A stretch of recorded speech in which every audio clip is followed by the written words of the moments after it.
Hi everyone, welcome to Nikichen TV. I am Tade, and today I'm going to be speaking about 5 things you should be aware of as you land in Canada.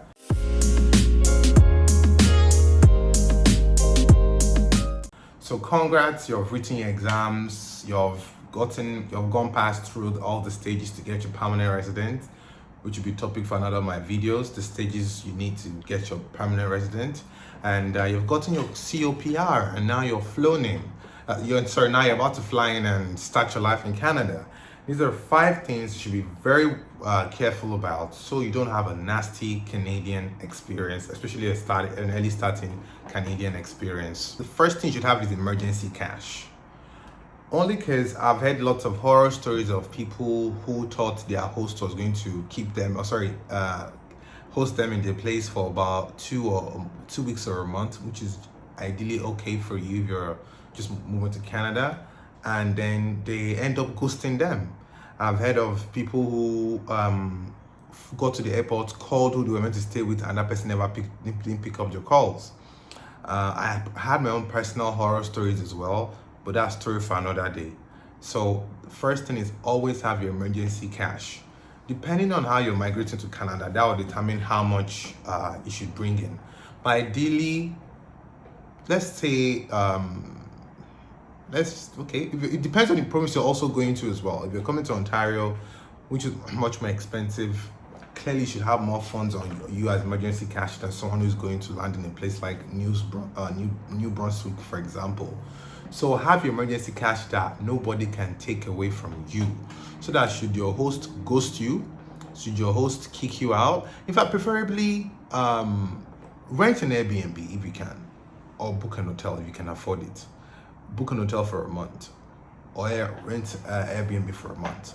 This will allow you to give you adequate time to study the environment, at least just have a brief environmental study of where you are and see what you can do about it. So get that out of the way first. The second thing you should be aware of once you move to Canada is the credit score.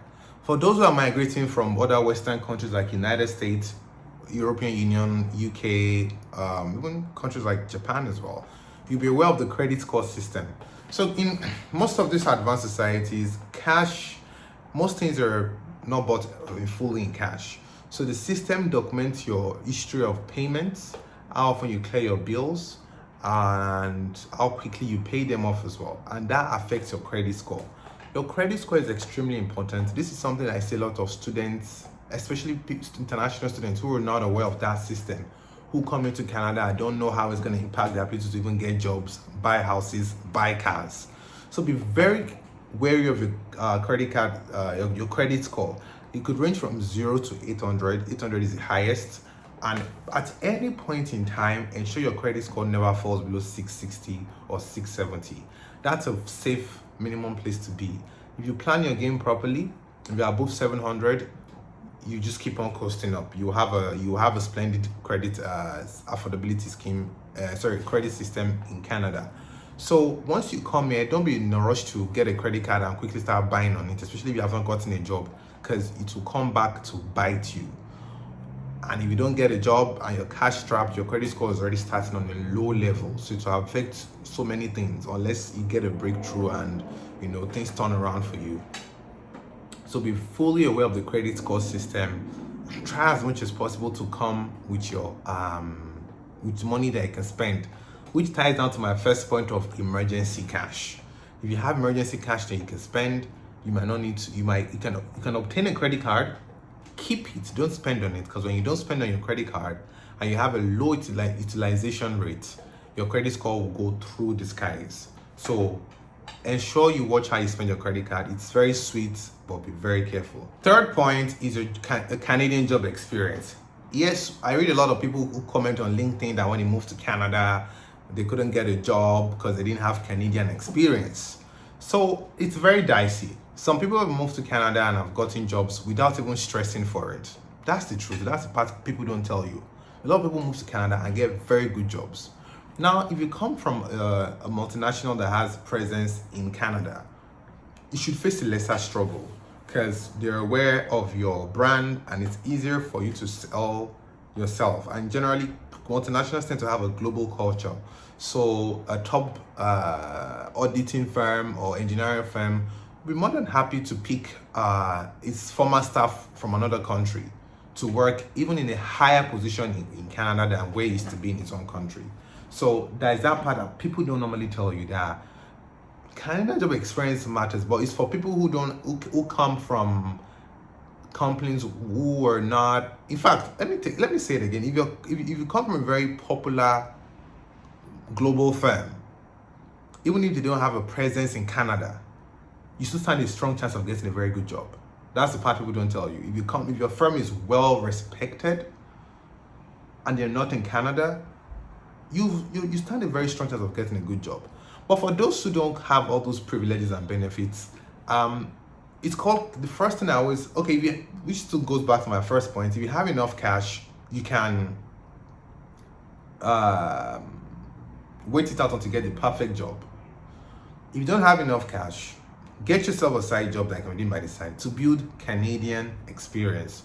For me, I worked a job for 3 weeks to build Canadian experience before getting a very good job. That's my own personal journey towards getting a Canadian job. So don't be too worried about having Canadian job experience. Plan your game properly. Apply as much as you can. Do something on the side to build your Canadian job experience until you get your ideal job. And if you come from a multinational with a firm here, with a branch here, you should have it smooth. So now, my fourth point, you're in Canada, you're in your temporary place. As you house hunt, I will always advise house hunting to be the last thing you do, only because you haven't gotten a proper job. You haven't gotten a job yet. You don't know where your office is going to be. So you don't want to tie yourself down to zone A and you get a job in zone D. Then you now have to be doing a long distance every day. So do not go on any house hunting activity until you get a job. Even though there's a work from home option now where you live doesn't really matter, still do not rush your search for a house. Take your time until you get something until you have a confirmed job. Or if you're self-employed, then in any way you can stay matters. Even at that, you also want to study the environment, the reputation of the places you're living. I, for one, when I moved to Canada at first, I didn't know the reputation of where I was living. It was until it took me about 3 months to realize, this is where these people are used to. This is where these people are used to. So afterwards, 3 months, I was able to make a permanent decision. Okay, this is where I want to live because I understand this and my work is here, so it's a lot easier for me. So do not rush your house hunting at all. Do not rush it. The final thing here is phone contract, taxes, and your cards. 3 points in one, but they're all sort of interrelated together. So do not rush into a phone contract once you land here. In fact, do not rush to anything contract, any long-term, because a lot of the firms here like to attract new immigrants with this contract that they're not aware of how it works. So do not rush into any phone contracts. Do not rush into any TV contract or internet contract. Anything you want to do when you first land has to be pay as you go, because these contracts tend to be tied to your credit score, and you need to be very careful, especially if you've not gotten a job and things get a bit rough for you when you first come, so you don't mess up your stay at first in Canada. So do not rush and sign any documents. Also, be aware that once you land in Canada, your tax, as a permanent resident, your tax calendar has officially started. So you're going to have to file your tax. So you want to check out for the dates that you qualify to file your tax.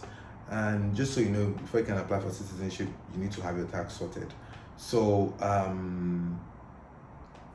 don't rush don't get any contract, don't sign any, be aware of your tax. And the last link of that will be getting your cards, your permanent resident health card, which gives you access to the free health care, and your driver's license, your library card for those who are interested in things like that.